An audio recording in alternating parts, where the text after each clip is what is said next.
What's up, guys? Pixels Live here. I'm bringing you another episode of Ctrl+Z, the best podcast to listen to while you design.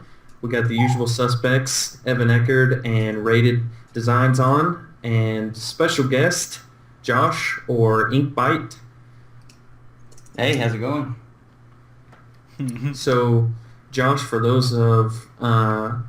those people out there listening that don't know who you are, go ahead and just kind of tell them roughly what you do.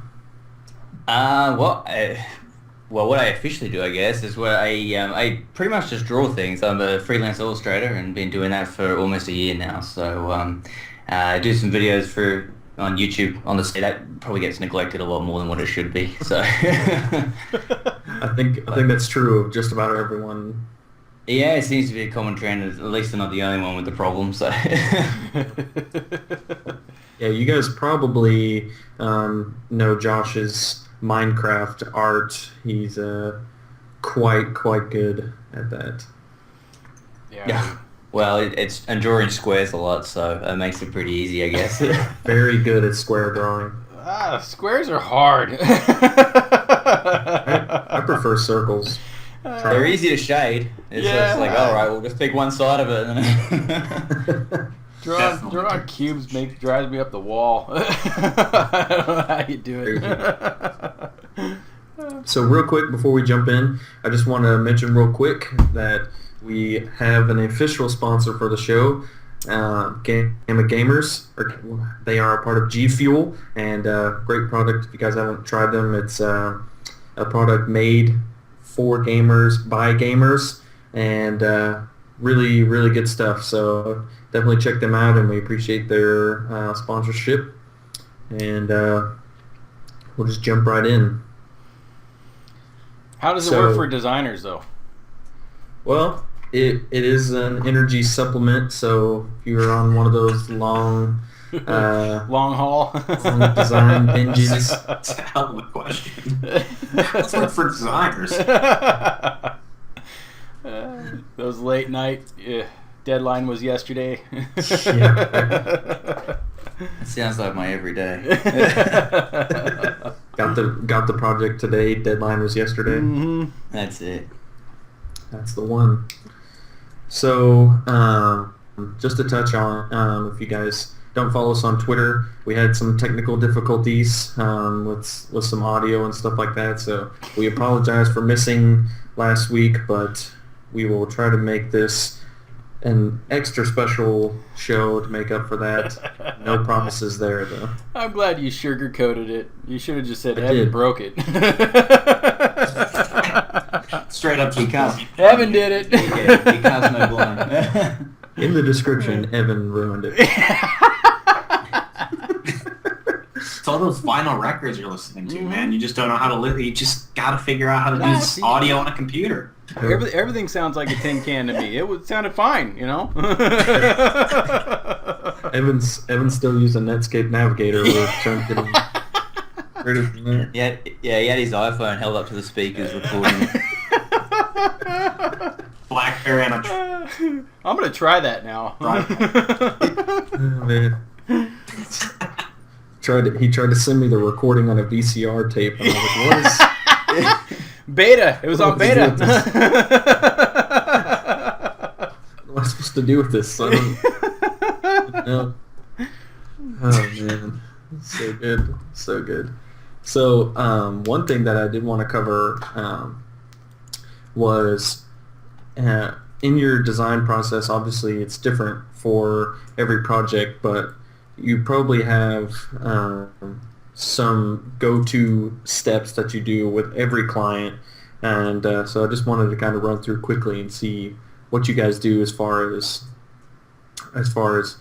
getting a client from, hey, I need this, to, hey, thanks for the great work. There's a few different stages there. It's a long leap, but the part that I hate is the admin part, just the stage of just getting the project started. From I was talking to Josh earlier today, even on that, just The back and forth emails until you get like a go, that part I hate. Like the consultation part of it, or the negotiating on the price, or consultation is horrible. Yeah. Yeah, it depends on the client. Like especially like there's some clients that if you've been working with them for a while, you can sort of you can wing it for a lot of the way because you know what they like and what they want. But yeah, especially if it's new clients and stuff like that, it can be a bit tricky at times. But I've sort of developed a process sort of over the last couple of years because they come from an agency background as well and stuff in-house there, and I just basically stole a lot of process from them. And let's say borrowed. Yeah, that's it. Yeah, acquired, and I've been using that, and actually it's worked out pretty good so far.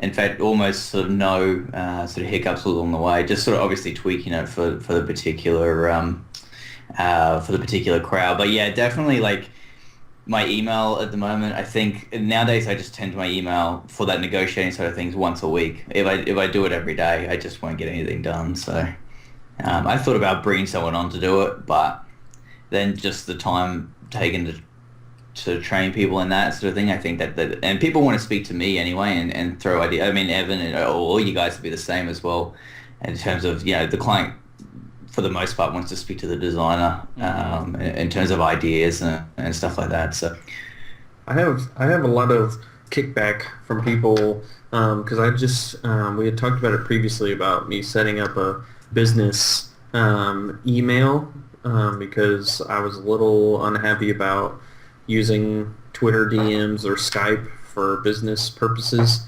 and I'm getting a little kickback from people not wanting to use email for some reason. Like, sorry, it's the best way for me to keep the conversations organized and the best way for me to get back to you, because I've noticed if I answer a Twitter DM on my computer, if I try to go back and look at it on my phone or even my other laptop, it'll delete their side of the conversation from the direct message log, and I'm like, well, that was a waste of 30 minutes or an hour or whatever. I keep running into problems where it blocks links, so if I paste a link in there to send it to somebody, Twitter will give me be like, no. Yeah, just won't send it. Yeah, I've done that before as well, and I just pressed send and walked away and thought I'd sent a file. And yeah, but I mean, I've had the same problem. So as of now, I just set the policy that I don't deal with stuff over Twitter. If people ask me for prices or want to talk about anything, I send them straight to the website. Yep, that's exactly what I do. Yeah, it's just have one point. If you have multiple points, it just gets real tricky, and all that sort of stuff goes through, and I make all the bookings, and everything is done via email. And then when it's time to get onto the project, I will send them an email saying, okay, add me on Skype now. I also refuse to add people on Skype, not because I'm a mean old Grinch, but just because there's just otherwise you spend all day Skyping. So I just say I don't have people on Skype until it's until it's time to go. That's what I find. Yeah, I usually help. We did touch briefly on that a couple weeks ago about how Skype group conversations turn into more of a time suck than productivity. Oh my god. Yeah. Start about that anymore. It's just too much for me, dude. Yeah, when I was in a few Skype groups, I just turned off notifications. Just like I'll check it every now and then, but otherwise it's just constantly going pa-boom, pa-boom, pa-boom. Every time. Yeah. That's why I'm always on Don't Disturb. A lot of people always are asking me, hey, you're not online. I'm like, oh, I'm online. I'm just not paying attention. I just don't want you to know it. That is one of the greatest buttons in the world, is the Do Not Disturb. And it literally means don't disturb. But, yeah. I mean, I've come to I think yesterday I came to the conclusion I'm going to have to make this. It took me 2.5 hours to sign into my Skype yesterday. Yeah, some backstory on that. He has over 100 contact requests. I don't even want to say how many I have right now, but it's over the 500s right now. Jesus. And a lot of it is just, that's, I guess, the difference in clientele. Yeah. Via, Call of Duty versus, real life, business stuff. I usually don't deal with that on Skype. If they want to talk to me, we can go talk in public, and that's just kind of how it is. But I have way more than 500 plus contact requests. A lot of it's, people, customers get upset and they just like to leak my email or my Skype, and blows my whole. What they don't realize is that's not helping their cause at all. It's making them. So I'm going to take a lot longer for you to get what you want. So the only thing that I find Skype adequate for, as far as business is concerned, is file transfer. That's really the only thing I use it for anymore. True. Yeah, I find it good for if I'm going back and forward with things, just because it's a little bit speedier. But like the way that my process works is I let them know straight up. I've got like a document which I've typed up, and I just link it straight to them, and it just says, there's 3 stages. With illustration, it's a bit different than design as well. It's a bit more cut and dry, I think. So I can send them a rough of what their picture's going to look like, and that will take me like 10 minutes, and I just scribble it down. And it is actually, a lot of the time, it is just scribble, like it's squares where heads are supposed to be, or, it really just shows sort of how the composition is going to sit. And then we can sort out all the invoicing and stuff like that. And then I do line work, send it back to them, get approval, and then go to color. And once we're at color, we don't go back to line work. Once we're at line work, we don't go back to rough. And as long as they outline it in the beginning, then they're usually pretty cool with it. Or if they know that they want to go back and change it, then, it's gonna, it may be extra. That's the great thing about illustration work too, is there's so many opportunities to get their input before you go too far, and then you're going to backtrack several hours of work. It's really nice for that, to you have all those stages that you can say, what do you think of this? What do you think of this? What do you think of this? And then they're get what they want. You can do the same with design. Yeah. I mean, you can do just quick sketch layout of what a design would be without a full render.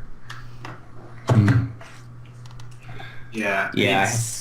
I don't know. I don't. I guess I'm not. I mean, I draw, but I don't. So illustration's not really in my reservoir. I don't do that. I'm more of the logo design, layout design, all manipulation, that type of stuff. I like to do that, but add stuff like that. So for me, it's completely different. When a client comes up to me, I don't really give them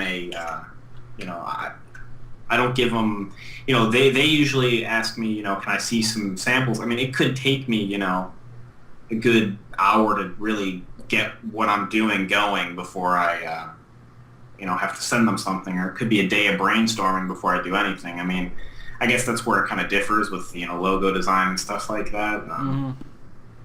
But I don't know. Yeah. Yeah, when I was at the agency, we worked with a graphic designer there as well, and that's sort of similar sort of things. She might send a spreadsheet of like a sheet full of logo ideas, but then she'd make them physically sign off on it, and then back then faxing or emailing or whatever, actually sign off, hey, this is the one we've chosen, so that there's no sort of going back or anything like that. I think that's the biggest time sink is when clients jump back and forward, which you guys probably get in the same thing as well, changing ideas, yeah. So any way that we can avoid that usually is a good thing. It's frustrating as hell too, because sometimes you build your whole design around it, and then they want to change it. It's just you got to change the whole composition. Yep. That's frustrating. Yeah. Yeah, I had a client recently that I did a YouTube banner for, and I got through the consultation process, had a pretty good idea of what he wanted, or at least I thought I had a pretty good idea of it. Sent it over to him, and he's like, yeah, can we make it black and white and remove this and this and this? And there's basically just his name left after it's all said and done in black and white. I was like, okay. This would have been a 3-minute project if I had known that. Yeah. But it's getting into the client's head. I think that's the hardest part. Yeah. Once we figure out how to do that, the rest can be pretty easy. Yeah. Yep, and those nightmare words. I give you the freedom to do what you want. And I'm like, God, no, please. Oh, yeah. The white paper brief. Every time someone says that, I'm like, okay, My Little Pony themed? Got it.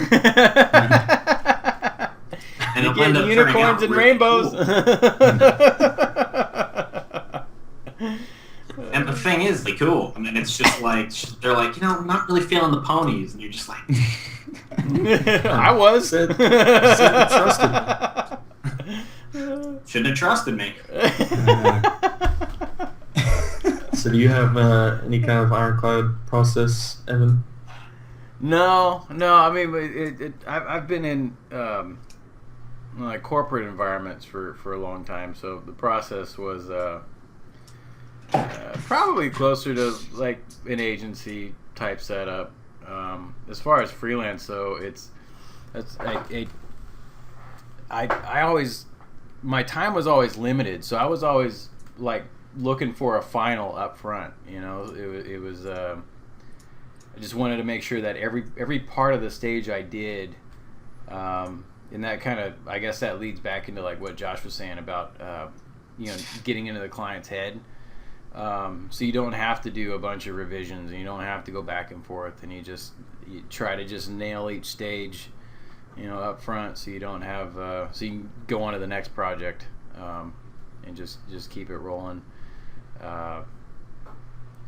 So it was always, you know, I as going through, trying to gather enough information up front so you know what you're doing, and then in the back of my mind, I was always thinking, okay, this one I'm putting down, and this, I don't know if this is right or wrong. This is just the way I did it, but you know, this is going to be final. And then, on occasion, there'd be some parts where it did require a lot of selling, right? Because the client maybe wanted something a little bit different, but in all honesty, it you know, it,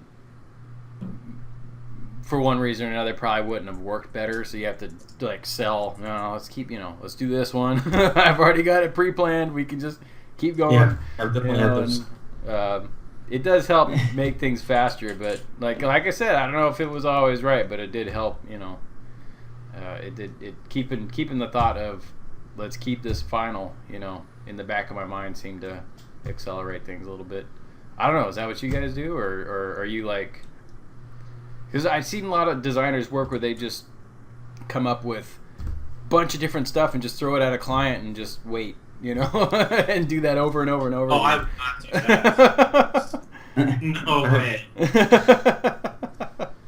Sometimes I'll run into the problem where if I get a client and it's not one of those I need it tomorrow things, you know, I give them like a week or two deadline, and I come back to them. They'll have seen something that they liked more, and they want to change to that concept.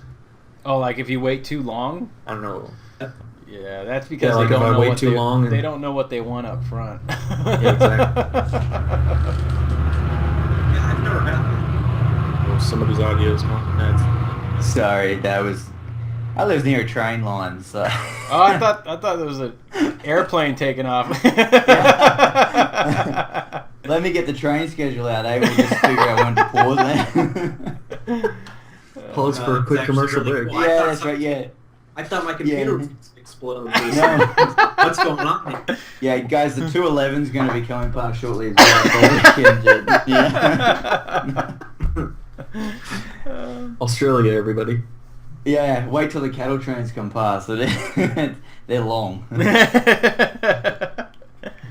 So I think the important thing to take away from what we're discussing is, if you're designing, always incline in the design process, because if you just go from consultation to final product, you're gonna cause yourself a lot of headaches and a lot of lost time. So I think that's Also, you might cause yourself a death sentence. Yeah. Gotta get that one in there. Just had to. So we touched briefly on it, and I kind of wanted to elaborate a little bit more on the design team's thing. Kind of seems like we're hammering this down, but if I remember correctly, our long conversation about this was on the Lost podcast. Yeah. Yeah. So, and plus we didn't get Josh's perspective on how closely you follow those. Josh, the design team. Weren't you part of Dare Arts with Ali and all them? Yeah, when I've got a bit of experience in it, so I guess I'd have a few things to add. I'd want to hear your guys' thoughts for sure. But yeah, I was sort of involved in that, especially when I first, because I really didn't have any idea what was going on. I just started drawing pictures and then putting it up on YouTube, and then I just thought that's what you did, and then I learned that there's more to it than that. So I don't know. I'd probably wait to hear your guys' thoughts, but yeah, I was in Dare a long time ago, maybe 2011, 12 maybe, I think. So I heard definitely. Yeah. I remember the uploads on the channel. You did like that was back when like everybody wanted their little cartoon themselves, on little cartoons and everything. Yeah, I remember that. It was a long time ago. Yeah, it was around when Laurent was doing stuff as well, because he's the one that originally sort of found what I did and sort of added. He was starting a design team. He was running something called the Evocative or something like that. He just said, "Oh, do you want to join this team?" So it's like, yeah, right. I don't really know what's going on. I'm like, yeah, what do I have to do? Just draw pictures? Yeah, cool. And so, and then that sort of led to sort of, obviously more things and meeting more people and stuff like that.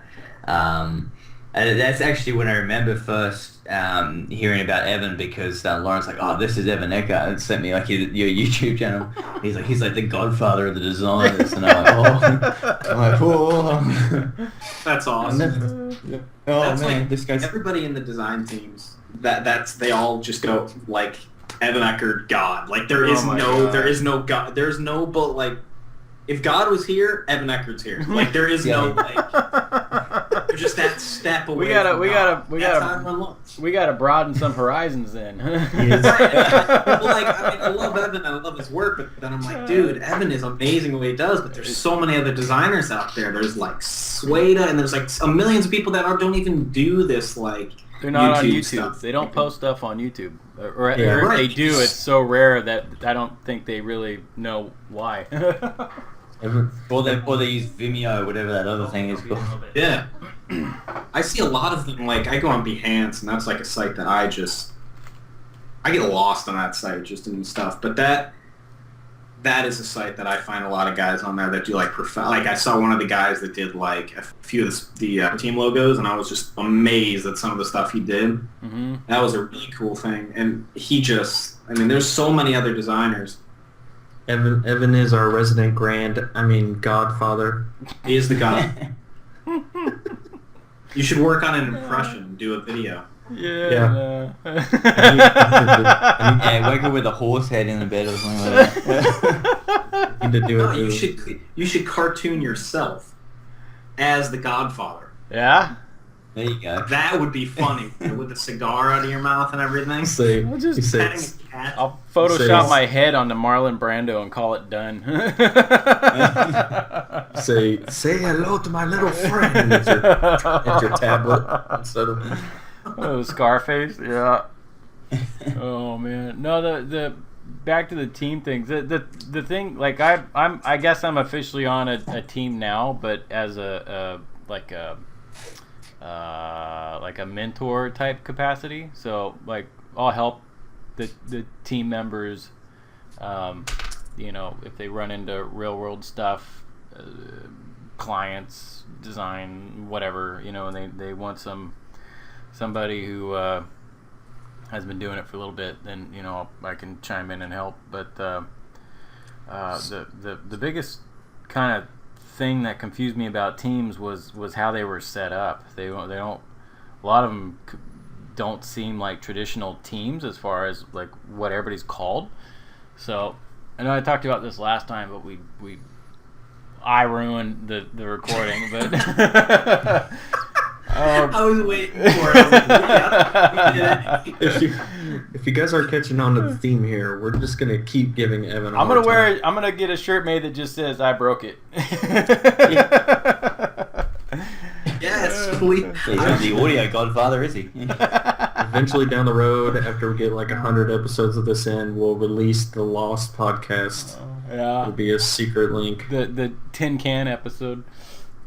But the team thing that confused me was that there's usually 2 buckets, right? There's 3 buckets. There's like leader, then there's designers, Co-leader. then there's the other people we can't categorize, right? So it's like you don't really have a team. Like my analogy last time was like if you have a baseball team, you have a person for every role, right? You have and you probably have like a backup or a secondary, but I can't. It's like the way these teams are set up. It feels like you got like 20 pitchers and 20 outfielders, and there's really okay. How do you get them to work together? So. That's just what confuses me. But as you see, I guess as you see people's strengths and what they do better at, then maybe you can like group them together and be have actual teams where they collaborate, put something together. The other thing that I don't see, even though they're called teams, there's still a lot of individual stuff, and it's not actually it's more there's a big channel or a big hub, and everybody's just kind of pushing their own thing to it. So that doesn't really say team to me either. So yeah, there is the major issue with roster writing and stuff like that, but the main issue that I find is that whenever they recruit new people, they just say we're doing a recruitment challenge, and you're like, a recruitment challenge for what? Are you like do you need illustrators, social media guys? Do you need graphic designers? Do you need motion designers? And the crazy thing is they take submissions from all of those people, and I'm like, this has got to be a nightmare for leaders to decide who to let in. I mean, I agree, but I think most of the design teams, and I said this to a few people, I think earlier. This wouldn't be earlier this week. It was later last week, but because we were talking, I actually brought it up in a call that I was in, and I kind of was just, I said, what's your opinion on your graphics teams or design team or whatever you want to call it? Because I really am. I'm part of it, but I'm not. I help. I do kind of more what Evan does. I mentor, that type of stuff, but.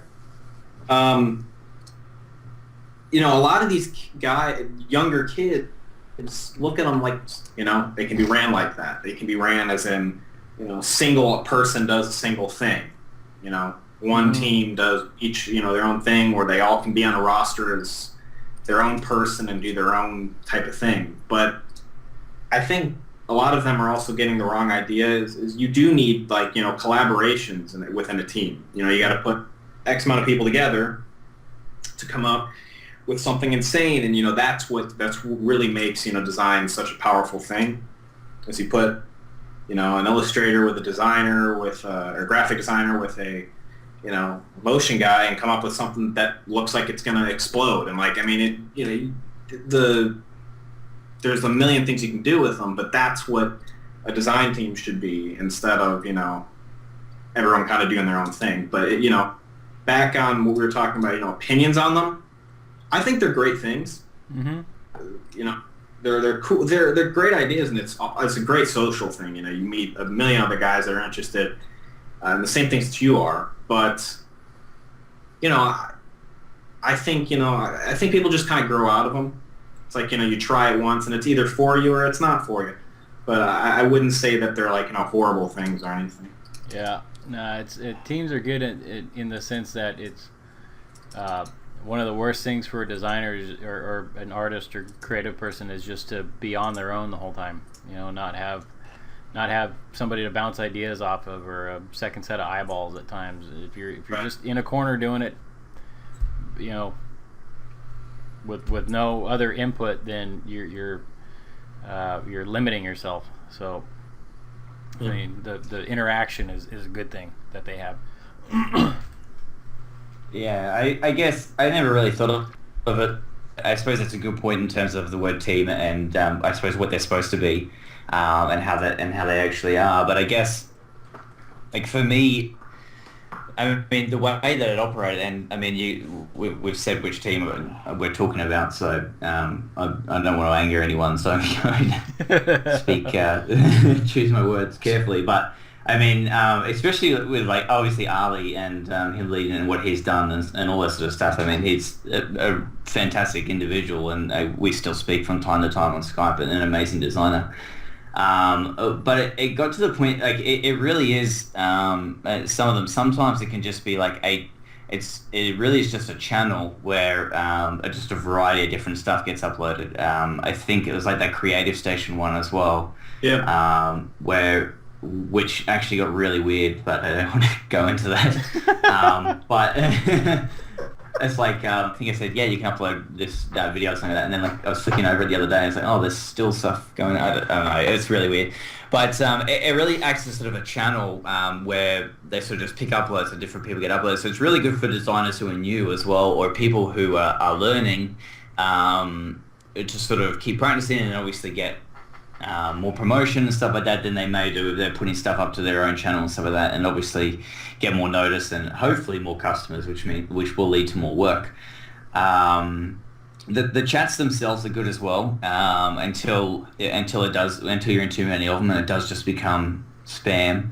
And there's like little ones that just keep popping up. It's like, hey, we're just saying your design team. Hey, we're saying your design team. It's going to be the best on YouTube, stuff like that. It's like, well, you know. But the ability to collab with, to actually work with other guys and stuff like that in like a really see much of that. I mean, that might be going on now,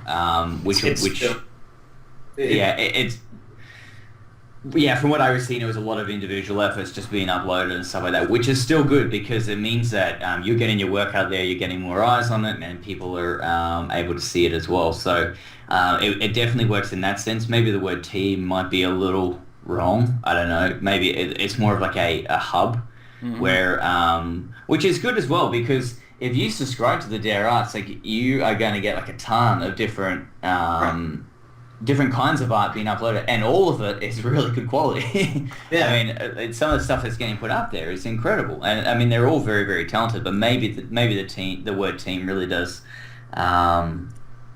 skew it a little bit. For me, it got to the point where people are like, "Oh, I was playing with you the other night. You were Dare Squishy or something." like that on Xbox. You weren't playing with me, so and then everyone and I was like, okay, well, I mean, I don't know what's going on here. So and that was the point where I was sort of transitioning the business to be more of a illustration studio, sort of rather than and I wanted the business to be known as Inkbite, as opposed to being Dare something or and moving more into that commercial side of work rather than just the YouTube side of things. So that was purely the reason why, I decided to sort of put things down there. But in terms of talent, like, and even some of the designers that I knew that were doing stuff in those groups back then, I've seen their stuff now, and it's just like, holy smokes, like, I'm not going to have a job if you guys keep improving as quickly as... It's like, it really is a good environment for people who are new, who are wanting to learn. It does also lead to, because of that, and the tendency to have a lot of the younger guys in there as well, which can be a good and a bad thing. It's really good because they get that sort of input, and they get that sort of... what you're saying, Evan, with the mentoring and stuff like that, and because that's really what you need when you're starting out, because you can know the guidelines to design, like all the rules and stuff like that, but to actually put it into application and especially with illustration, how do I draw a hand and stuff like that, then that's really good. But it also means I think that sometimes you do have to be a bit wary of the group conversations, as we spoke about earlier, because it can just which is good for the social side of things, but at the same time, if you're trying to work and your Skype keeps pinging with stuff which is sort of unrelated, then it can be a bit that it can get a bit distracting, I guess. Yet to be involved in a Skype group chat that was even 50-50 work and social. It's more like 80-20. Well, I think it comes down to age. I mean, like I've said, and like Ink Bite was saying, is it comes down to really just age. I mean, the younger the guys, sometimes they just like to talk a lot. I mean, it's just kind of what it is. I remember when I was 15, I couldn't shut up, and that's just what I am. But, I'm 27 and I still don't shut up. So I'm 21 and I'm still having problems as well. But don't even get him started on music. Yeah, no, we're not touching music this time.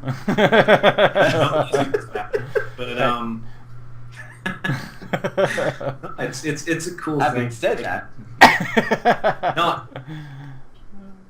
it's just I do completely agree with the part of just the incredible work I'm seeing lately. It's it's ridiculous. I think that's definitely the best place to be. Is in those chats you see some top notch work that is just ridiculous. The bar is definitely on the rise, I'd say. yeah, like I find it hard to use the word sort of community in inverted commas, but I guess if you are new to the community and you're learning to design and stuff like that, I mean, teams are really, I think that is what they're there for, because without that sort of stuff, I probably would still be, uploading the odd video here and there. Like, they really get your work out there, and they put you in an environment where everyone is designing. Mm-hmm. And that is, if you want to get good at something, then, that's what people say to me, and I say, what's the tip about, like, how do you become so good at drawing, blah, blah, blah, blah, blah, and it is no secret. And it's the same with designing as well. There's actually no secret. You can read theory, and you can understand the rules, and you can understand color theory, and you can understand harmony, and all this sort of stuff. But there's actually the good thing about our game is that there's actually no magic tricks. It's your actual level of work is directly proportional to the amount of time you put in. So if you put in more hours than this other dude that puts in less hours, then you're actually going to become better. And to sort of surround yourself in an environment, like a team environment like that, then, I think that it can only be a good thing, especially for these people that are just trying to, get started and get better at what they do. Yeah, there's definitely not a lot of opportunity as far as design is concerned to take shortcuts to try and catapult yourself faster. Yeah, I agree. You really got to put in the work. Well, there is one. It's called plagiarism, though, and it's generally generally frowned upon. Yeah, please don't do that. Plagiarism is Definitely. Yep. And I honestly, that's another. I see that a lot, and I don't like that at all. And it's one of those things where there's a fine line between plagiarism and inspiration. Inspiration, yeah. Completely, there's a fine line.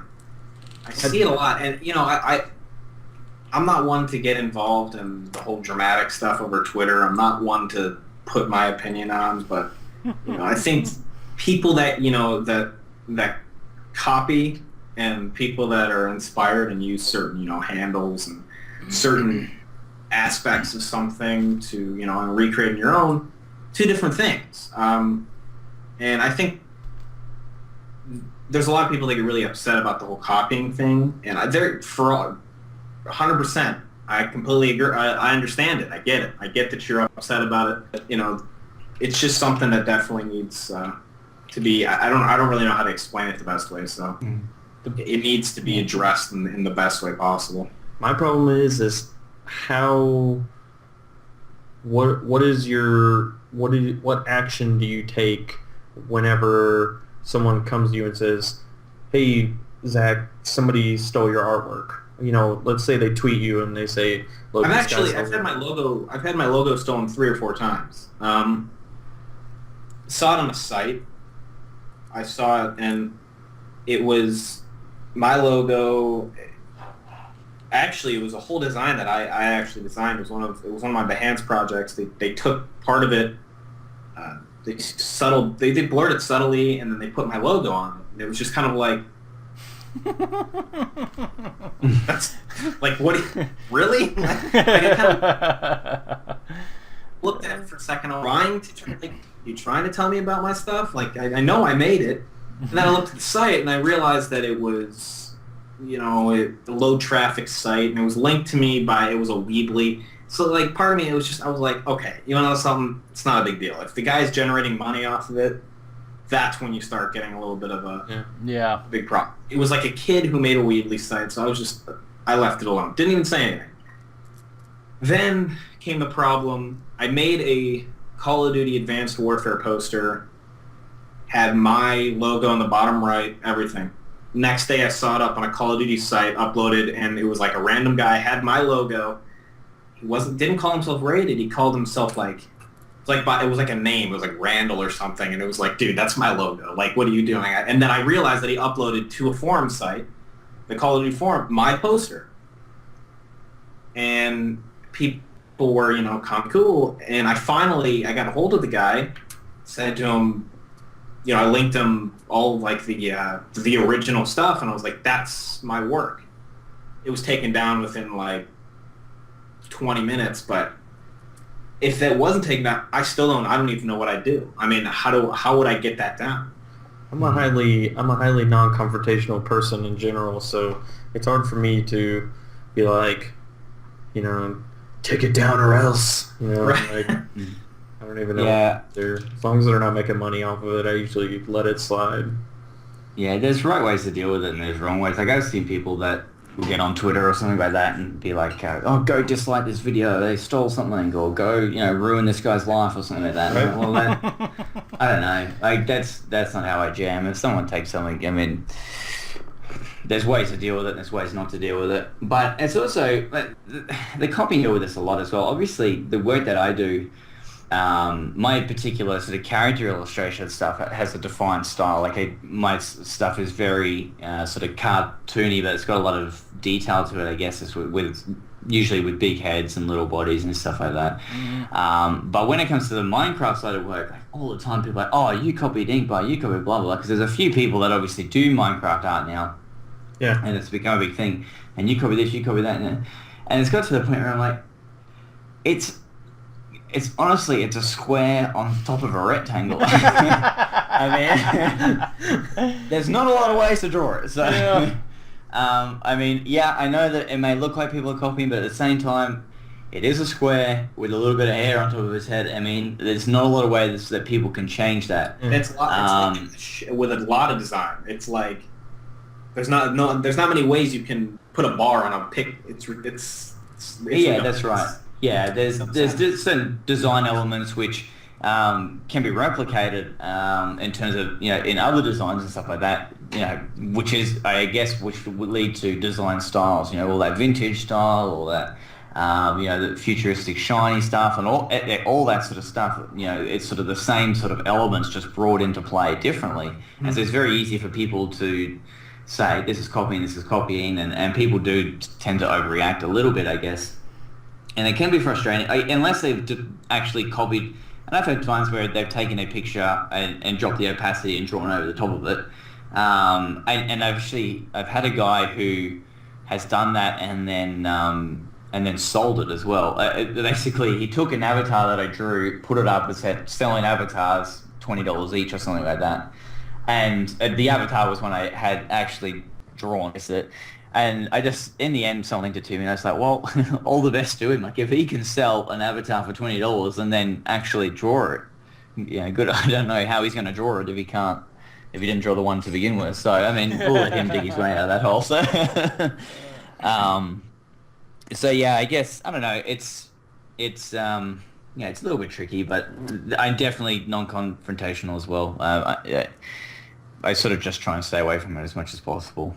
Like, I actually got linked a picture from a convention of a stall in Europe somewhere where they had printed out little posters of some of my work. It was in low res and it was really, really crappy as well. And I mean, there's nothing I can do. Like, it's some sort of bootleg stall that had just printed out pictures of mine and then sold them and stuff like that. And I was like surprised. It's like $10 sticker on it. I was like, gee, if I can make $10 from some of my stuff, that's pretty cool. I mean, most of my stuff I don't even feel like whatever. It's like it's unless they're making hundreds and hundreds of dollars off of then I'll get a little offended. But I won't confront somebody who's The thought that goes through my mind is how long can they really expect to get away with just taking other people's work and nobody noticing, right? So maybe I'm not going to say something. Actually, that is a really good point. There's been a lot of people that actually they've gotten away with it for a long time. Really? I don't want to name names because it's pointless to name names and it's just going to start more things. You got to be careful what you say, but I can name a lot of people that do it, and I'm not one to go out and be like, oh, he does it, everyone attack him. It's like it comes down to that life lesson, karma eventually will come back to him, get caught. The people will eventually get caught on if they're copying. I mean, it's not anything that's and it also is like, if somebody wants to design from you, good luck doing that and selling it. I mean, it's not going to happen. Are you just going to sit around and wait for me to do something that's similar to... Right. Yeah. I've known some people in the music sort of scene who, I was using some music from a guy, and I was like, wow, your stuff's really good, and he got a big following because Skrillex tweeted something that apparently he did, and I believe that for a year I was using all his music, and he was sending me new stuff, and it turns out one day I was on some other channel and I heard the same song, and I looked it up and it was actually theirs, and they were on a recording label and everything, and they just would just steal these little songs from everywhere and then just upload them. It comes in, which is a whole yeah. You gotta pass Skrillex. Yeah, well, I don't. Yeah, see, I mean, how much of that was true, I don't know. But I can't even find... I was like, I wonder what this dude's doing. I just stopped using his music and removed him off Skype and stuff like that. And then I just sort of... I was like, I can't find him anymore anyway, so I guess he's either gone underground or just got some new name or something like that. So, but yeah, that's when it becomes a little bit tricky when it's sort of music and stuff like that. Yeah. Yeah, in this business, you're gonna get copied a lot, and it's just something. It's what happens. I can't count how many times I've come across something where it was, it was a copy, and I used to get kind of bent out of shape, but then I realized it doesn't really matter. I mean, it's unless they're making money off of it in some way. That's the only time. The only times I get angry about it is when I see something I did for a client that gets ripped and put on something else. So, I'm having to. Oh yeah. I'm having to cruise sites and the print-on-demand sites and tell them, no, that Riot Line picture isn't theirs, or take it down, DMCA. But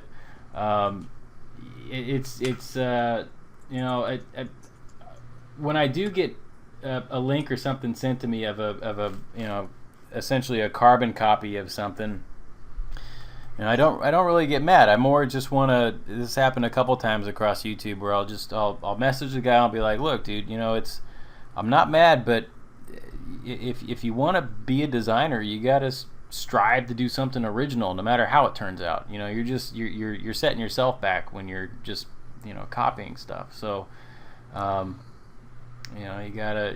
How are you gonna grow if you're gonna do that? So, I usually just try to help in a positive way. You should just, I don't care if that was mine, but just do your own thing. I want to see what comes out of your head, so but yeah, I'll never forget that time I walked into a shopping mall, and I walked up to a phone kiosk, and it was covered in cell phone cases, just in cell phone cases had my patterns all over them, and it was some Chinese company had ripped them off and off a skin site and printed all these cell phone cases, and I'm like, now that sucks. That's when it's come on, in real world, and I just walked into this, and it's the distributors in Shenzhen, China or something, and I was so bent out of shape. That's probably the only time I'm really angry. the stuff off of DinPack.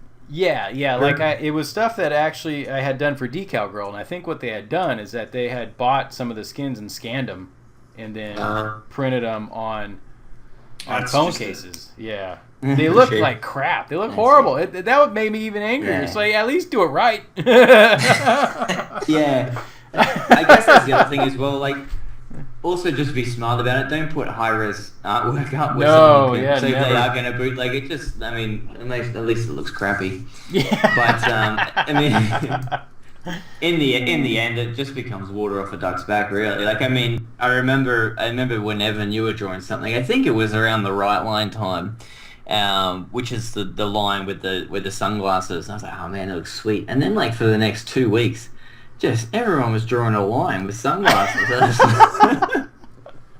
Everywhere I looked, there was a line with sunnies on, and I was like, okay, either I'm missing something here, but I mean, in the end, right? I mean, that comes back to whether is it inspiration or people copying, Yeah, so. See that stuff.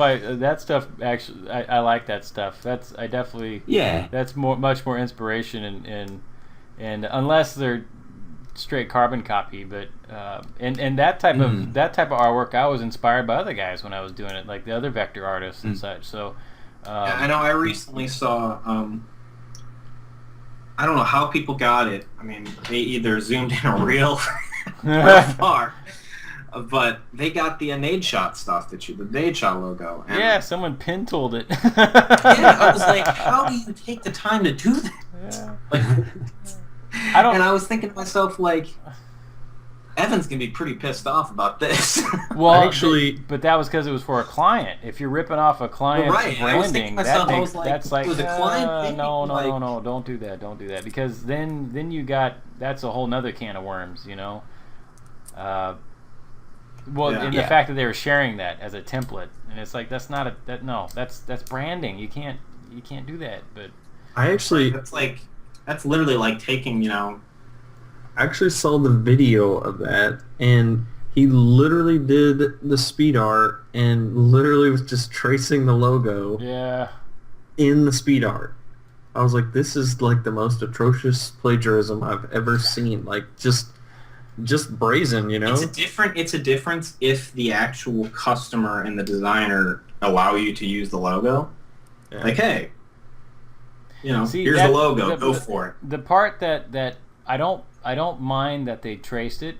Like, if they were learning for one way or another, I'm fine.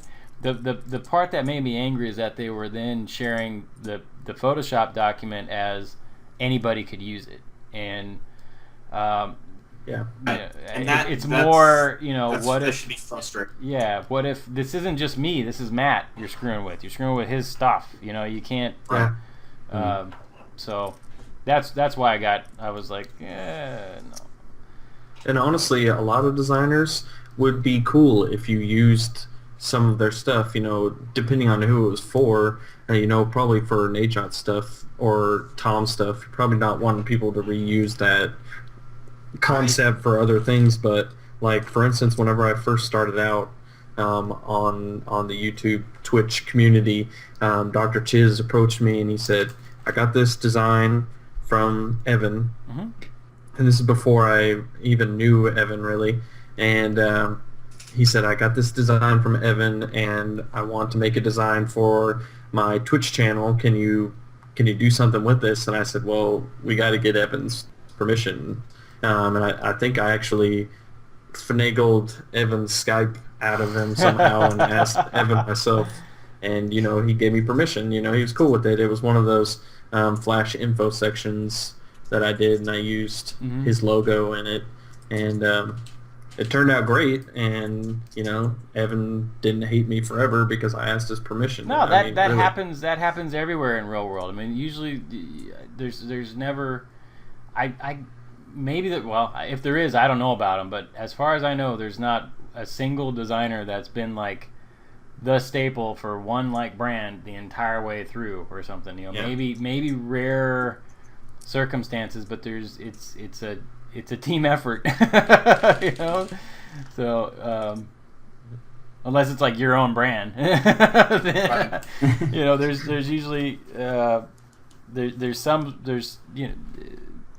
the big thing that comes into play there is consistency, right? So like brand standards and style guides and stuff. So make sure that when it goes from one hand to another, it still looks like the same brand. That's when, and what the thing that kind of, when I do get bothered there is when, say someone does, like, say you did branding for somebody and you set up like a color palette or whatnot, and then somebody else does something but they change like all the colors in the logo. It's like, that's when it's like, okay, now you can't do that, because now what you're doing is you're weakening that brand, right? Because it had its staple colors, it has its like it'd be like if you went and said, I think all the Dodgers jerseys need to be red and black now instead of blue and white. It still says Dodgers, but it's confusing now, right? So as long as it stays consistent and it keeps the brand strong, then that's just part of the job. Should I mean, there's been times when back in the agency where we've had, like, for corporate work that we've been in, it's like 50, 100-page style guides. Yeah. Like, this is the exact angle. I mean, people would freak out if they saw an actual style guide a lot of the time for some of these sort of corporate brands. This logo can be used on this color background. It has to be this far away from the edge of the piece of paper and stuff like that. Like, they go right down to the nitty-gritty. And but I mean, like, it's like I did, like, people were asking, can you do a tutorial on how to draw, blah, blah, tutorial. That's all I ever get asked. And, I mean, it's hard because when you're drawing, I can't teach you to draw. Like, you need to sort of learn to draw yourself. But with this one that I did, I did provide the sort of the rough concept that I do, that I draw over the top of. And I said, hey, go download it and draw over the top of it, and sort of encourage people to do so. And so it's always cool seeing that stuff come through. And I don't really consider that copying, because obviously I put it up there for once with. So and if they draw something with that rough guide, then and they want to sell it or something like that, then yeah, sure, go for it. Just all your avatars, then they're all gonna look the same. Clothes. Yeah. So on the positive side of finding your work somewhere, hey, it's cool somebody wanted to steal it. well, I'm actually looking at it from a different perspective where, as a designer, for me, and I think for a lot of people, it's really cool to see things that you've done out in the real world, and obviously with your permission, it makes it even better. What is like the coolest project you've done that ended up in real life? TK logo. TK logo. That's. I need to talk to you about that. Zach. I have questions about that actually for another date. Well, there's a lot of questions. A lot of people don't believe that I made it, and some people think. No. I know you did. I want to. At some point, I think I might have been tasked to work on it before, but it was under a different name. And I still don't know if it was the same. It's funny. It's funny you said that. There's a million people that have come up to me that said I was like, really? Like, no, I knew Jimmy way back in the day, back before he blew up and became this huge internet sensation. But wait, who I knew was Jimmy it? back up, man, a long time ago. And he approached me and he's like, Rated, you're the guy. I need a logo. Basic TK. That's all I want. There you go. So of course,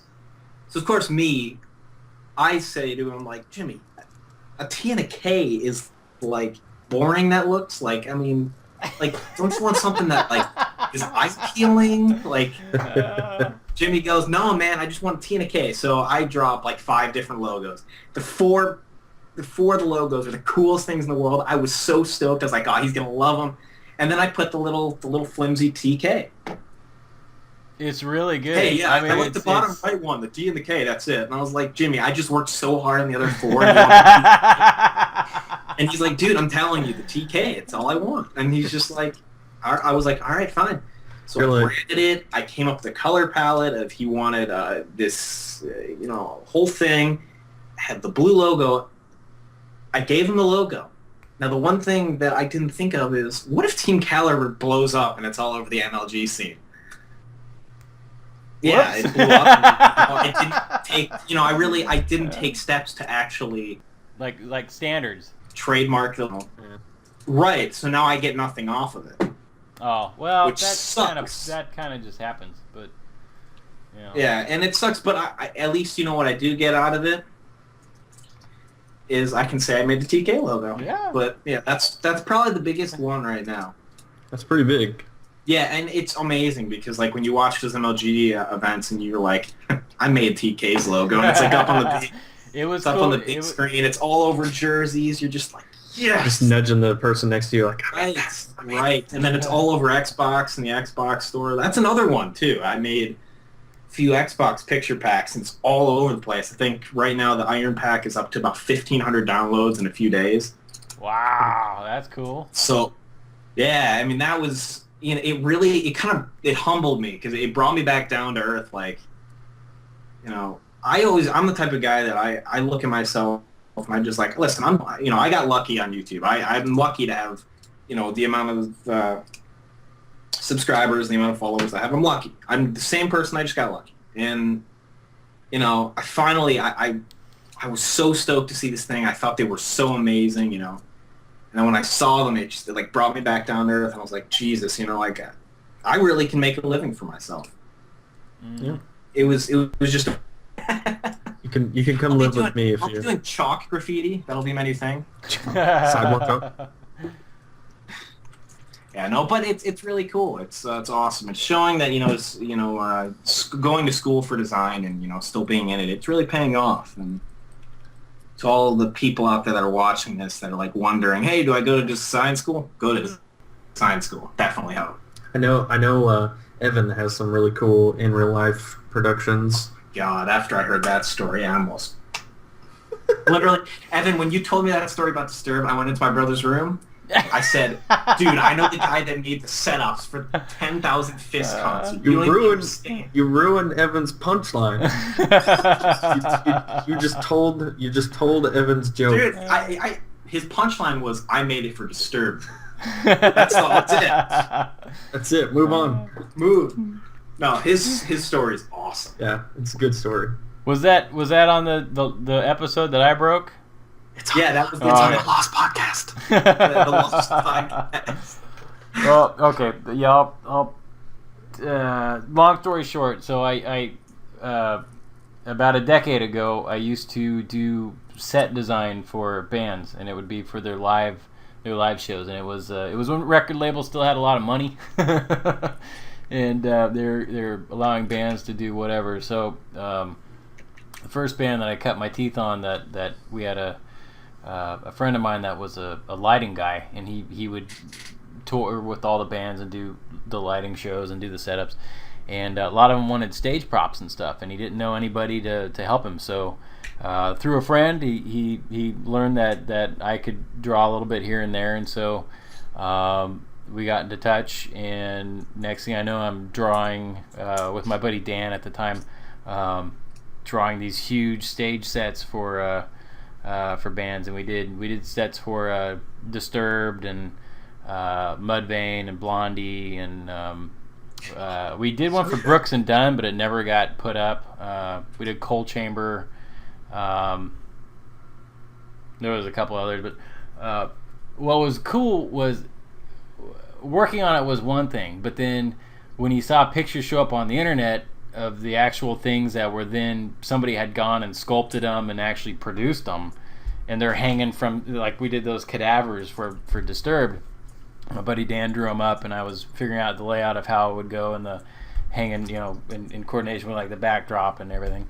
And those mannequin looking things that somebody went and sculpted and painted and airbrushed, and they were I want to say they're about 15 feet long, and they hung from the rafters of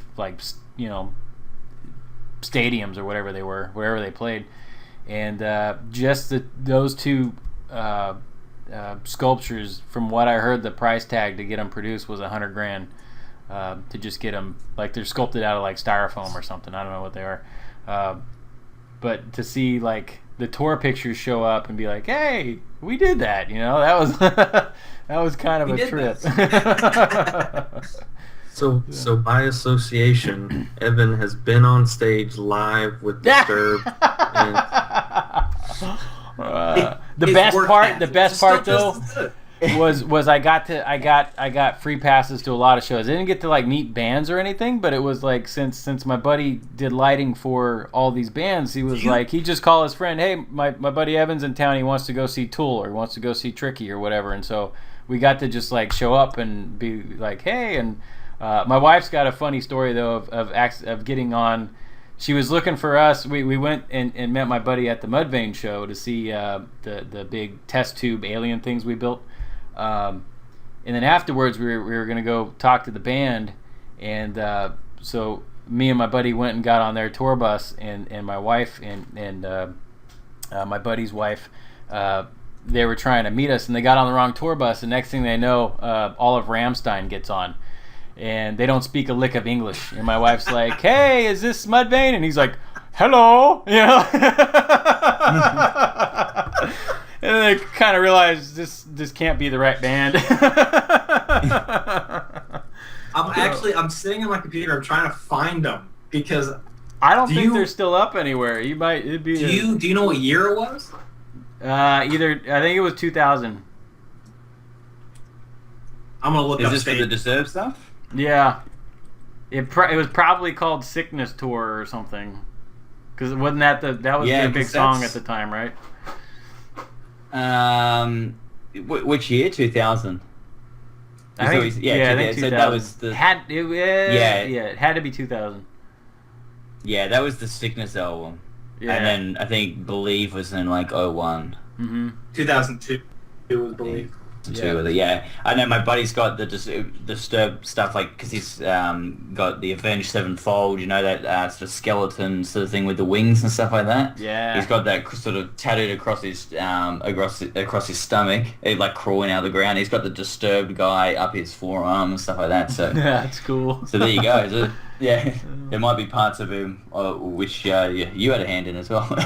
Yeah, I can't take full credit for it. I got it. My buddy Daniel Seward, he did a majority of the illustration for that, and he's still one of the best illustrators I look up to. He's you know what's funny about that is those cadaver things and those little alien things are probably sitting in some dude's basement right now. They're probably they're probably in a garage somewhere just collecting dust. They're gonna show up. They're gonna show up on Pawn Stars or something one of these days. Oh my god! Yeah, and wind up on eBay. The set pieces from Disturbed, designed by Evan Ecker.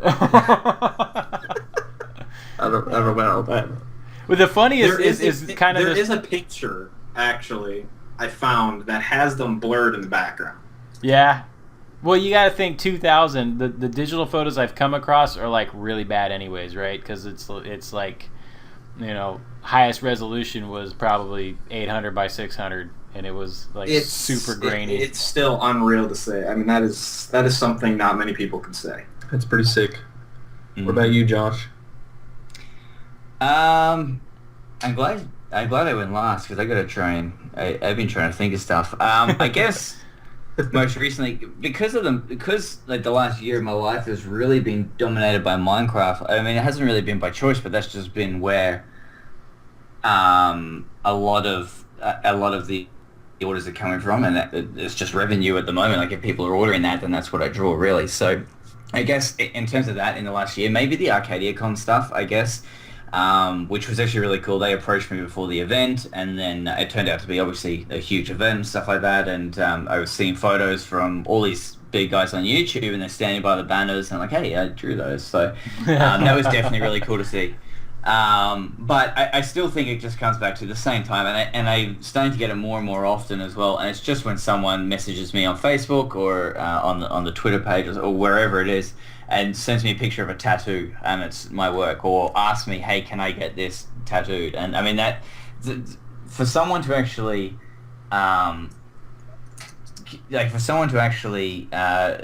like something so much to get it permanently inked on their body, like that, I think that's where if you're getting it tattooed on you, then I mean that's always really humbling. I always say, people always ask me permission, and I say, yeah, just go for it, like go crazy. And so there's like a little Cthulhu drawing I did way back in like 2008 or something like that, when I was just starting to draw, 2007 maybe, and it is still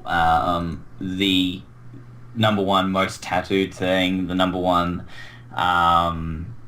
most sort of I think I had a Redbubble store at one stage, and I think it's still up and running, and there's sort of revenue that keeps popping through every month. People are still buying it. It's been sold like over 2,000-3,000 times or something like that. It's just, this Cthulhu is just everywhere. So and it sucks because I'm like, oh my god, it's so old and it's so bad, but everyone loves it. So and I got a Facebook message just like a week ago with someone saying, hey, me and my friend are going to go get matching tattoos. Can we get the Cthulhu? I was like, yeah, go for it. And they sent me a picture of it. I was just like, oh man, this is so cool. So that's that is one of the biggest things. And I've had reports of people saying, oh, my friend got this picture of yours tattooed, and I was like, oh, well, send me a picture. I always like to see the photos. Yeah.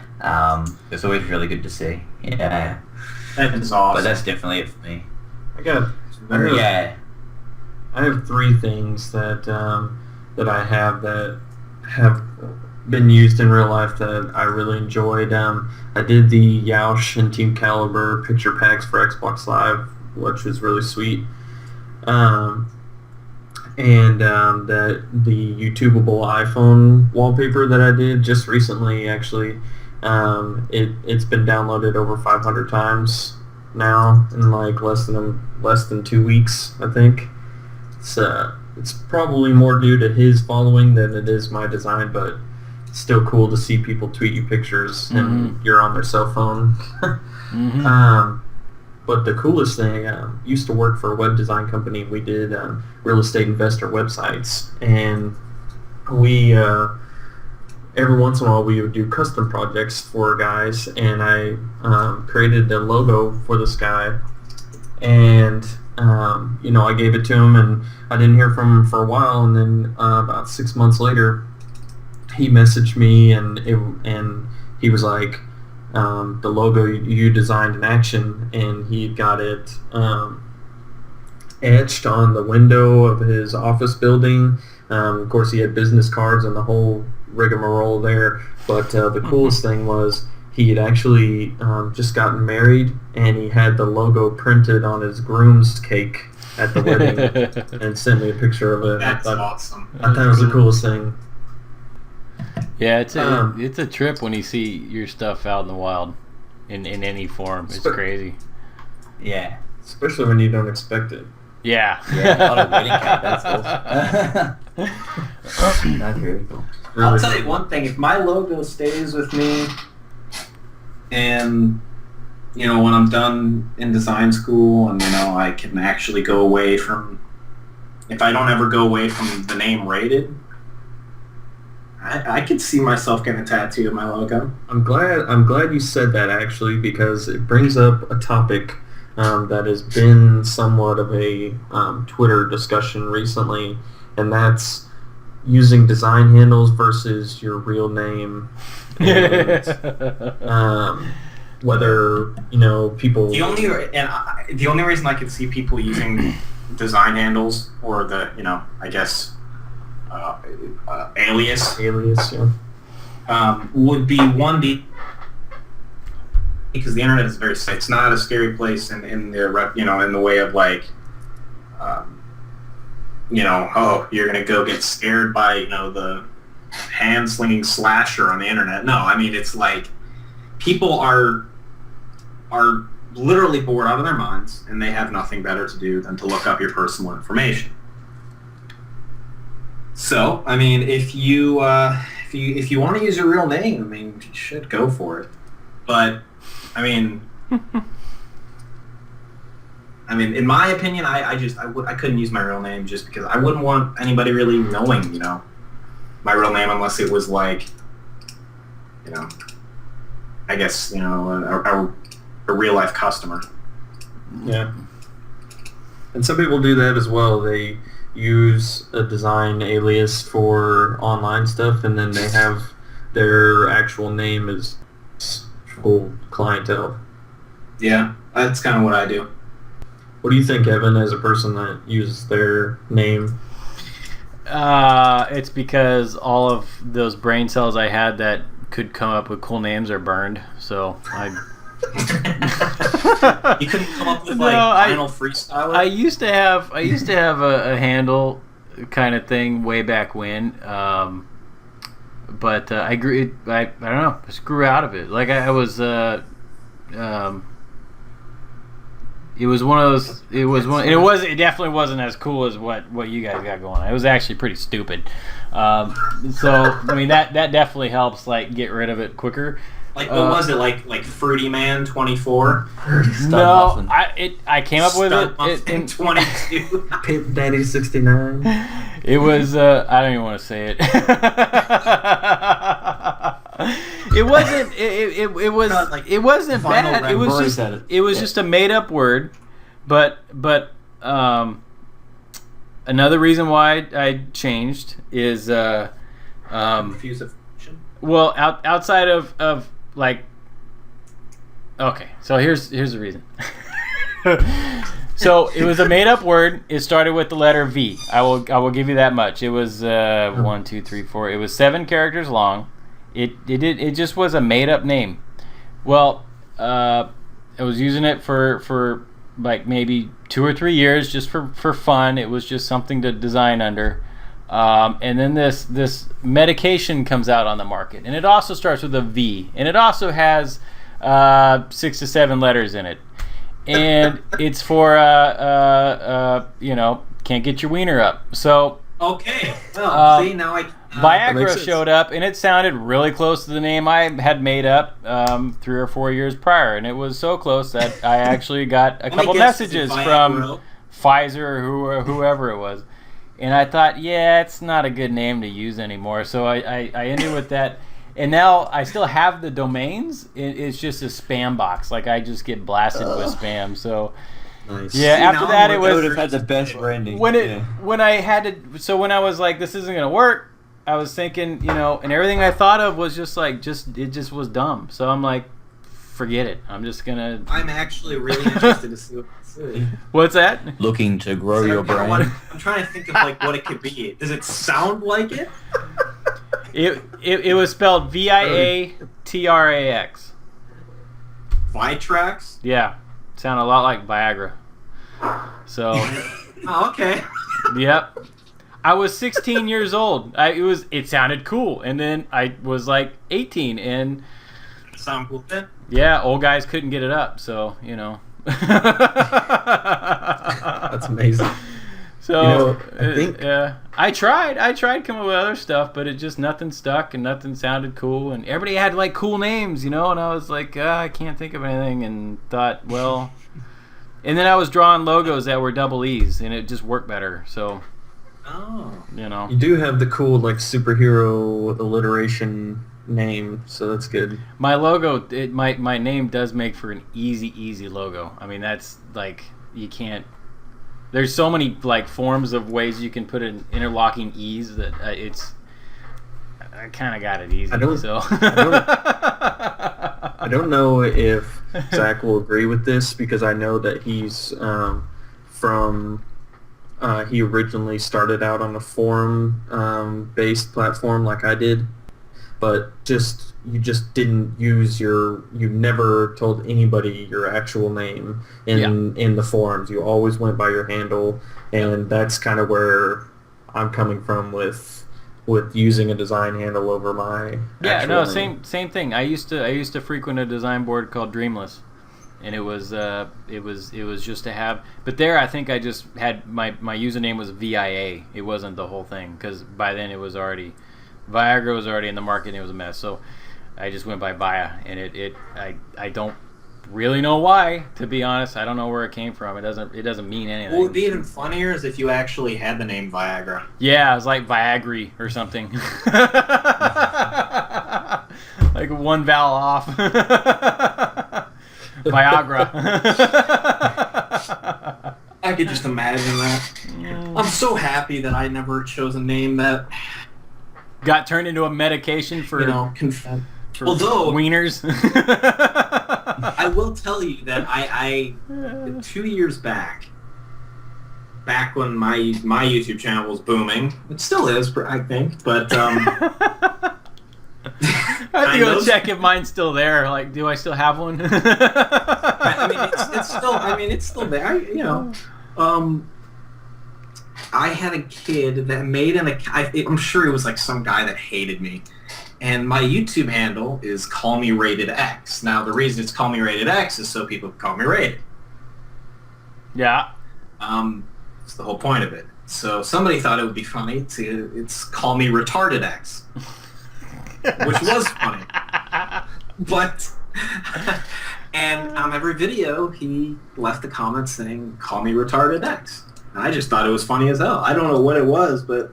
Or you could technically change it to... And that could get really interesting. Then there was Call Me Gated was pretty bad. That's what they tell businesses to do, though. I don't know. They when you go to register a domain or come up with a company name, you go ahead and register all the crap that you don't want to see, too, right? So if you got, you know, and I probably shouldn't now I'm gonna, because I don't like say someone went and registered. I'm sure somebody tried to get McDonald'sSucks.com or something, right? And McDonald's probably has it. So, you know, you get all the like... Direct right to McDonald's. Oh, you thought we suck? Well, here we are on our website again. That's why you try and register all the top-level domains. You get .com, .net, .org, simply because you don't want anybody else to run with it, you know? And it I had a coworker that did that. He hated another coworker so bad that he... I don't want to say his name, but you know, say his name was like Carlos something, right? That's a terrible example, but you know, like say it was like Carlos. That's a great name. I'm trying to. Let me think. You know, think of out at the table, Carlos. Think of like you got James. You know. James Doe or something, and so somebody goes and registers Jim Doe or something, you know, and they make a spoof site, you know, that is all, you know, I've seen that happen. actually, whenever I was going to register my domain, I got pixelstolife.com, but somebody's currently sitting on Pixels, the number 2 life, and he has everything privated, so I can't even contact him to try and buy it off of him. And there's no website there. It's just like one of those. Yeah. Honestly, TO's better. I would keep TO anyways. More people would punch in the word T rather than a number. I was just buying it for the purposes of. Yeah, I was just buying it for the purposes of if somebody, you know, because usually on some of my social media sites, it is the number 2 life. Yep. So just in case somebody got that mixed up, I wanted to have it, but he owns it, so. I forgot how we got on this conversation. We're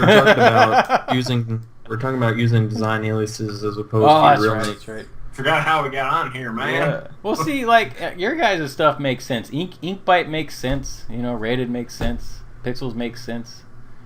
Viagra doesn't make sense. You know, it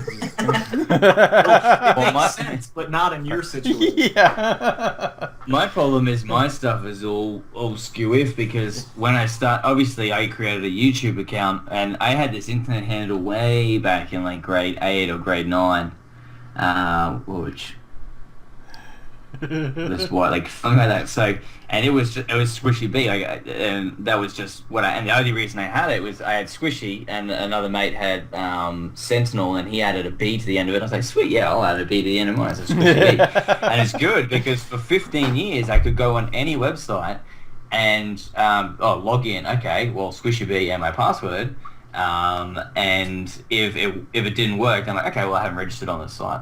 Or if I went to register on a site and typed in Squishy B and said this username is already taken, I'm like, okay, sweet. Well, I am already a member because no one else had it. That's now changed. Everywhere I go, there's and so that was my YouTube login because that again, same thing. You know, it's the same thing with everything. And so then I started uploading videos, and it didn't really think of anything more of it than to put up a video. And so now the channel is Squishy B. And then when I started illustrating, I obviously came up... I came up with Inkblight with the help of someone else, I think. And so now it's sort of stuck in this weird... I'm in between you Inkblight or you Josh? And I'm like, call me what you want. It's actually...